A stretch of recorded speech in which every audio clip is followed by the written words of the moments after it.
ایاک نعبد و ایاک نستعین۔ میرے پاکستانیوں، آج میں نے فیصلہ کیا اس بڑے اہم موقع پہ آپ سے بات کرنے کا، کیونکہ ہمارا ملک وہ اس موڑ پہ اللہ نے لا کے کھڑا کر دیا ہے ہمارے اعمال کی وجہ سے کہ اگر ہم اب صحیح فیصلے نہیں کریں گے تو وہ اپنی تباہی کے راستے پہ نکل جائے گا۔ میں بار بار لوگوں کو یاد کراتا ہوں کہ نماز میں ہم صرف اللہ سے ایک چیز مانگتے ہیں کہ اللہ ان کے راستے پہ لگا جن کو تو نے نعمتیں بخشی، ان کے نہیں جو اپنی تباہی کے راستے پہ نکل گئے۔ قوم بھی آج ادھر کھڑی ہوئی ہے، ایک فیصلہ کن موڑ پہ کھڑی ہے، ڈیفائننگ مومنٹس ہیں پاکستان کے۔ ایک قوم کامیاب ہوتی ہے یا نہیں ہوتی، اس کی بنیاد رکھی جاتی ہے انصاف پہ۔ رول آف لا انگریزی میں اسے کہتے ہیں، قانون کی حکمرانی کہتے ہیں۔ سب انسان جس معاشرے میں قانون کے سامنے ایک برابر ہوتے ہیں وہ قومیں اوپر چلی جاتی ہیں۔ میرے نبی صلی اللہ علیہ وسلم نے تقریباً 1500 سال پہلے کہا کہ جو قوم میں طاقتور جب جرم کرتا ہے اس کو نہیں پکڑتی اور صرف کمزور کو پکڑتی ہیں وہ تباہ ہو جاتی ہیں۔ آج اگر آپ نے ساری دنیا میں خوشحالی دیکھنی ہے اور غربت دیکھنی ہے تو ایک ہی چیز ہے جو فرق کرتی ہے، وسائل نہیں۔ جو قومیں خوشحال ہیں وہاں قانون کی حکمرانی ہے، رول آف لا ہے، انصاف ہے، اور جو تباہ ہیں وہ ساری وسائل کے باوجود جنگل کا قانون ہے، طاقت کی حکمرانی ہے، مائٹ از رائٹ ہے۔ جو طاقتور فیصلہ کرتا ہے اس ملک کی عدالتیں اس کے ساتھ کھڑی ہو جاتی ہیں۔ عدالتوں کا کام ہوتا ہے کمزور اور طاقتور کو ایک برابر رکھنا۔ حضرت ابو بکر جب خلیفہ بنے، پہلی تقریر ان کی کہ میں طاقتور اور کمزور کو ایک برابر کروں گا۔ حضرت عمر خلیفہ بنے، انہوں نے واضح طور پہ کہا کہ میں انصاف کروں گا، کوئی طاقتور قانون سے اوپر نہیں ہے۔ حضرت علی خلیفہ بنے، پہلی سٹیٹمنٹ، سب کی مشن سٹیٹمنٹ تھی میں انصاف کروں گا۔ تو میرے پاکستانیوں، آج ہم ادھر کھڑے ہوئے ہیں کہ ایک طرف ایک طاقتور ٹولہ، مافیاز، جن کو عادت پڑی ہوئی ہے قانون کے اوپر رہنے کی، جب عدالتیں ان کی بات نہیں سنتی ڈنڈوں سے سپریم کورٹ کے چیف جسٹس کو اٹیک کر کے بھگایا انہوں نے، پھر پیسے چلائے باقی ججز کے اوپر، بریف کیس چلے، کوئٹہ بینچ کو خریدا گیا، ٹیلی فون کر کر کے فیصلے لیے کہ جج صاحب اس کو فلانے کو اتنی قید کرنا۔ عادت پڑی ہوئی ہے ان کو کہ اپنے ججز اپنی جوڈیشری کو کنٹرول کرے۔ کوئی انصاف اس ملک میں نہ آنے دیں، کیونکہ جو طاقتور مجرم ہوتا ہے وہ ہمیشہ اپنے آپ کو قانون سے اوپر رکھنا چاہتا ہے۔ مارشل لاء لگتا تھا، قانون ختم، انصاف ختم۔ تو آج ہم ادھر کھڑے ہیں کہ اس وقت آئین کی پروٹیکشن کے لیے، اس کی حفاظت کے لیے ساری قوم اب اپنی عدلیہ کی طرف دیکھ رہی ہے، اور جو دوسری طرف ہے سارا جو ٹولہ جمع ہوا ہے سٹیٹس کو کا، مافیاز، جنہوں نے اس ملک کو 30 سال سے چوری کر کے لوٹا، پیسہ باہر بھجوایا، اور ان کا ایک مقصد ہے کسی طرح وہ پیسہ بچ جائے، کوئی ایسی چیز نہ ہو جائے کہ ان کا پیسہ خطرے میں آ جائے جو اتنی محنت سے انہوں نے چوری کیا۔ پہلے جنرل مشرف نے NRO دیا ان کو، سارے جو 2 پاکستان کا پیسہ تھا، سارے مال کا یہاں سے چوری ہو کے پیسہ گیا تھا، سارے مال خریدا، سوئٹزرلینڈ میں $60 ملین پڑے ہوئے تھے، ایک NRO دے کے ان کو معاف کر دیا۔ ادھر سے حدائبہ پیپر مل 90 کی دہائی میں 1 ارب روپے کی کرپشن، منی لانڈرنگ کی ہوئی تھی شریف خاندان نے، اس کے اوپر اس کو روک دیا ڈیل کر کے۔ کوئی جنرل مشرف یا کسی جنرل کو اختیار ہی نہیں دیا ہوا، کوئی آئین اختیار نہیں دیتا کہ آپ قوم کا پیسہ، کرپشن قوم کا پیسہ ہوتا ہے، گھر میں چوری ہوتی ہے تو میرا پیسہ ہے، میں معاف کر دوں، لیکن قوم کی چوری کا پیسہ کوئی معاف نہیں کر سکتا. لیکن یہاں ہوا وہی صاحب اقتدار وہی مافیاز قانون کے اوپر آ گئے, اور میرے سارے 3 سال لگے رہے کہ جی ہمیں NRO دو. جب وہ بلیک میل کر رہے ہیں کہ جی NRO دو, اور بدقسمتی سے ان کو NRO ملا. جنرل باجوہ نے ان کو NRO دیا, اور اب ان کو مشکل پڑی ہوئی ہے کہ کسی نہ کسی طرح اس NRO کو اب بچایا جائے. اور ان کو خطرہ صرف ایک آدمی سے ہے اور اس کی پارٹی سے, عمران خان اور تحریک انصاف سے. ساری کوششیں ہو رہی ہیں کہ کسی طرح عمران خان اقتدار پہ نہ آ جائے, اور اگر وہ آ گیا تو ان کا NRO خطرے میں آ جائے گا. اپنی ذات کو بچانے کے لیے ملک کو تباہی کی طرف لے کے جا رہے ہیں, صرف اور صرف ذاتی مفادات کے لیے. یہ جو سارا ٹولہ کھڑا ہوا ہے اور ان کے پیچھے جو لوگ ہیں وہ صرف ذات کے لیے اس ملک کو آج ادھر لا کے انہوں نے کھڑا کر دیا. اور وہ میں بتاؤں گا کہ ہم کھڑے کدھر ہیں آج. مجھے افسوس سے کہنا پڑتا ہے کہ ہمیں پتہ تھا یہ ہونا ہے. یہ ساروں کو نظر آ رہا تھا کہ یہ آئیں گے, ان کا کوئی مقصد پاکستان کی بہتری نہیں ہے. نہیں تو 30 سال ان دونوں خاندانوں نے باریاں لی ہیں, پاکستان تو بنگلہ دیش کے بھی پیچھے چلا گیا. تو اب انہوں نے کیسے ٹھیک کرنا تھا؟ تو سب کو پتا تھا یہ کیوں آ رہے ہیں, اور ان کو اوپر جب مسلط کیا گیا, اور اس کے اوپر میں بعد میں آتا ہوں. تو میں آج پہلے تو اپنی عدلیہ کو اپنی قوم کی طرف سے خراج تحسین پیش کرتا ہوں کہ ہماری ساری امیدیں اب پاکستان کی عدلیہ سے ہیں. بدقسمتی سے ماضی میں ہماری جو عدلیہ کا رول رہا ہے, مجھے افسوس سے کہنا پڑتا ہے کہ وہ طاقتور کے ساتھ کھڑی ہو جاتی تھی. انہوں نے کمزور کا ساتھ نہیں دیا. انہوں نے ہمیشہ وہ جو نظریہ ضرورت, ڈاکٹرن آف نیسیسٹی, اس کے تحت انہوں نے بدقسمتی سے ہماری جمہوریت کو بھی نقصان پہنچایا. کہ جدھر رول آف لاء نہیں ہے, جدھر قانون کی حکمرانی نہیں ہے, وہاں جمہوریت نہیں ہے. کوئی یہ نہ سمجھے کہ جدھر جنگل کا قانون ہے وہاں جمہوریت آئے گی. ہو ہی نہیں سکتا. الیکشن تو ساری دنیا میں ہوتے ہیں. کون سے ڈکٹیٹر نے الیکشن کروائے, کون سی ڈیولپنگ دنیا میں الیکشنز نہیں ہوئے, لیکن جمہوریت نہیں ہے وہاں. کیونکہ جمہوریت تو آتی تب ہے جب رول آف لاء ہو, اور رول آف لاء آنے ہی نہیں دیا یہاں. مارشل لاء لگتا تھا, ویسے ہی ڈاکٹرن آف نیسیسٹی, نظریہ ضرورت آ جاتی تھی. اور نہیں تو جب یہ دو جماعتیں آئی ہیں, انہوں نے اپنے آپ کو قانون کے اوپر رکھنا تھا, تو انہوں نے بھی عدلیہ کے نظام کو چینج کیا. جو ڈنڈے مار کے چیف جسٹس سجاد علی شاہ کو اس کے اٹیک کیا سپریم کورٹ کو, وہ ایک جمہوری حکومت نے کیا تھا, مارشل لاء نے نہیں کیا. ان کو اتنا خوف تھا آزاد عدلیہ سے, کیونکہ یہ جب چوری کرتے ہیں تو یہ دیکھ ہی نہیں سکتے کہ اس ملک کی عدلیہ آزاد ہو جائے, کیونکہ چوری پکڑی جائے گی. اور وہی سجاد علی شاہ کر رہے تھے, جسٹس سجاد علی شاہ, اور انہوں نے اس کو اٹیک کر کے ہٹایا گیا. ججز خریدے, بغاوت کروائی سپریم کورٹ میں, صرف اپنی چوری بچانے کے لیے. اور آج بھی ہم وہاں کھڑے ہیں کہ یہ پورا ہماری عدلیہ کے اوپر زور لگا رہے ہیں. ہر قسم کا اب یہ بلیک میل کریں گے, ہر قسم کی ان کی ایک ہی کوشش ہوگی کہ پاکستان کی عدلیہ پھر ان طاقتور کا, ان چوروں کا ساتھ دے. اور اس کے لیے یہ بلیک میل کر رہے ہیں. اور ہر قسم کی, میں اپنی قوم کو کہنا چاہتا ہوں, تیاری کریں آپ. انہوں نے ہر قسم کا پریشر ڈالنا ہے عدلیہ پہ, جو انہوں نے ماضی میں کیا ہے. اور انہوں نے ہر قسم کی کوشش کرنی ہے کہ پاکستان کا آئین جو واضح طریقے سے کہتا ہے کہ 90 دن کے آگے الیکشن نہیں جا سکتی. 90 دن کے بعد یہ 2 کیئر ٹیکر گورنمنٹس, ان کے اوپر وائلیشن ہوگی آئین کی. ان کے اوپر یہ بالکل ان کا جو 900 کے ایک دن کے بعد, 90 کے ایک دن کے بعد, 90 دنوں کے بعد, ایک دن کے بعد یہ حکومتیں غیر آئینی ہو جائیں گی. ان کے کوئی آرڈرز نہیں سننے چاہیے کسی بھی بیوروکریٹس کو, کسی پولیس والے کو, کیونکہ قانون ان کو, آئین ان کو اجازت نہیں دیتا.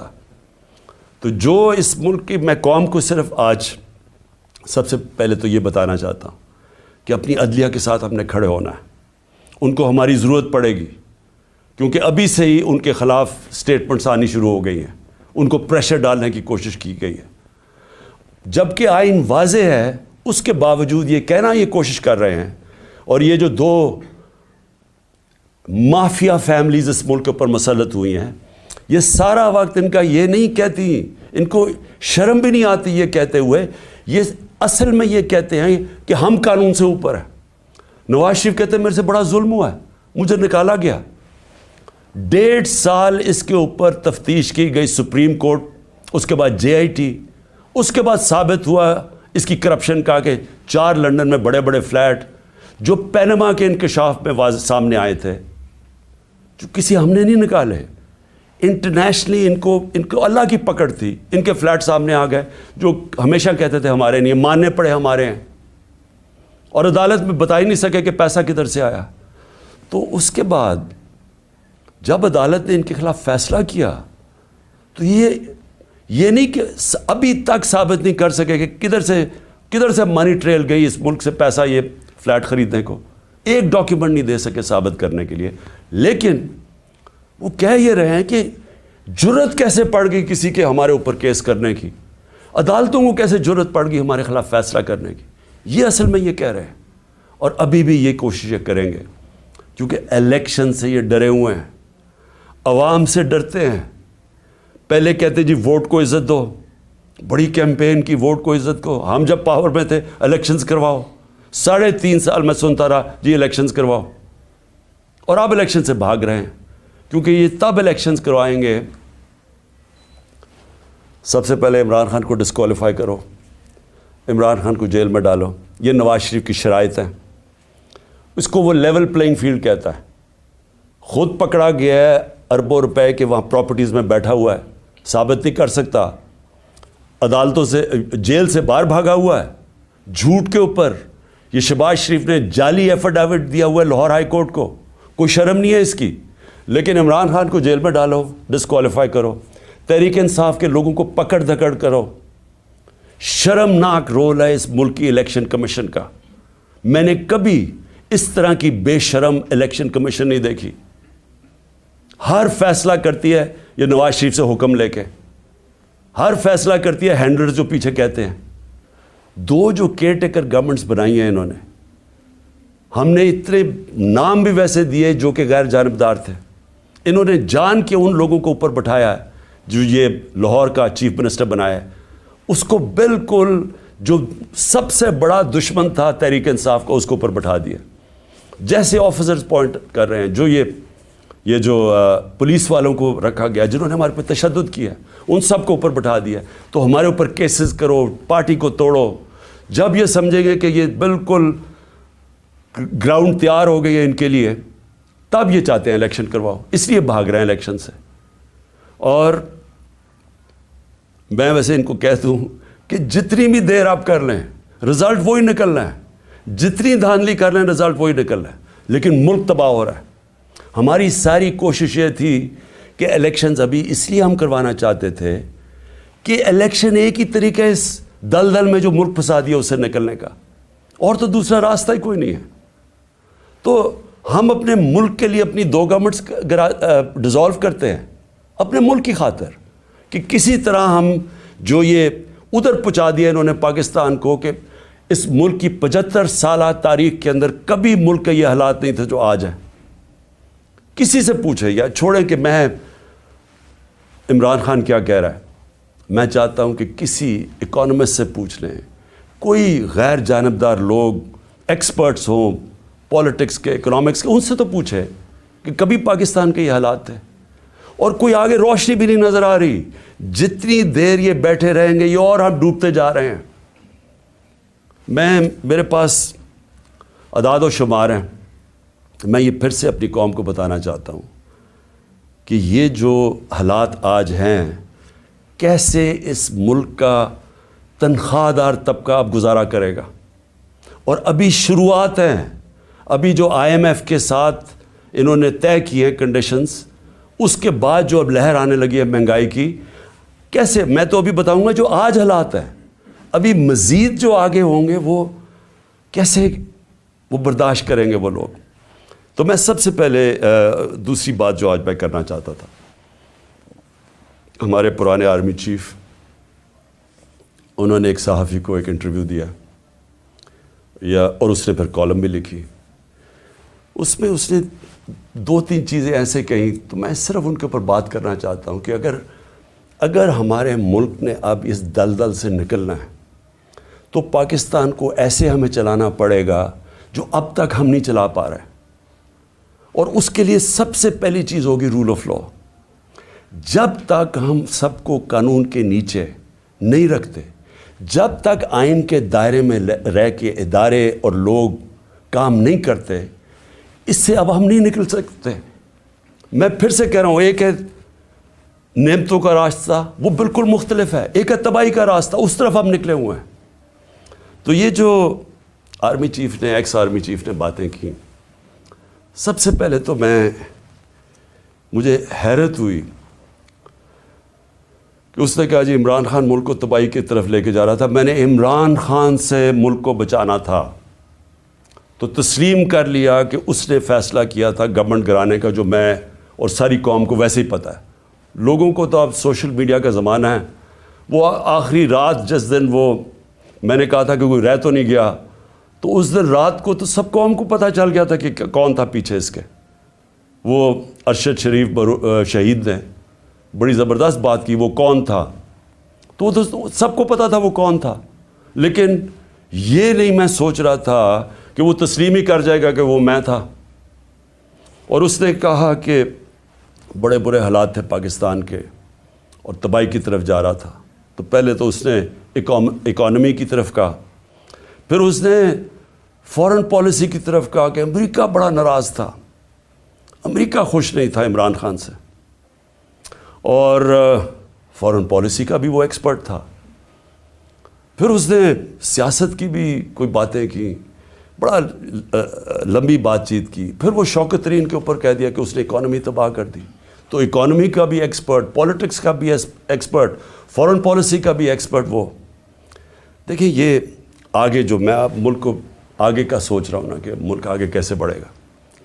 دیکھیں یہ ایک آدمی کے پاس جب اتنی زیادہ پاور آ جاتی ہے، جو پاور اس جنرل باجوہ کے پاس تھی کہ سپر کنگ تھا، سب کے اوپر بیٹھا ہوا تھا، سارے فیصلے اس کے. گورنمنٹ تب تک ٹھیک، یعنی گورنمنٹ کے کام تب تک ہوتے تھے جب تک جنرل باجوہ فیصلہ کرے کہ ہاں یہ ٹھیک ہے. لیکن اگر میں عمران خان کہہ رہے کہ اس ملک میں احتساب ہونا چاہیے، جو 30 سال سے ملک کو چوری کر رہے تھے، جن کے پرانے کیسز بنے ہوئے ہیں، سوائے شہباز شریف کے 2 TT کیس اور وہ جو اس کا FI میں مقصود چپڑاسی والا کیس تھا 16 ارب کا، اور TT کا 8 ارب، جو اوپن اینڈ شٹ کیسز تھے، ان کے علاوہ تو سارے پرانے کیسز تھے. لیکن جب باجوہ صاحب نے فیصلہ کر لیا کہ احتساب نہیں ہوگا، تو احتساب نہیں ہو سکتا، کیونکہ اس نے اس میں تسلیم بھی کر دیا کہ نیب کو بھی وہ کنٹرول کرتے تھے. سو نیب بھی ان کے ہاتھ میں تھی، تو اکاؤنٹیبلٹی اگر وہ نہیں فیصلہ کرتے تو نہیں ہو سکتی، کیونکہ سپر کنگ ہے وہاں بیٹھے ہوئے.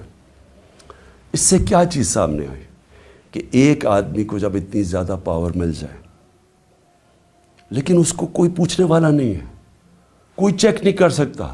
تنقید تو عمران خان کی ہوتی تھی ہر دوسرے دن، ہر روز ٹی وی پہ گالیاں سن رہا ہوں، تنقید ہو رہی ہے. پنچنگ بیگ تو میں تھا، پاور وہ لے کے بیٹھے تھے.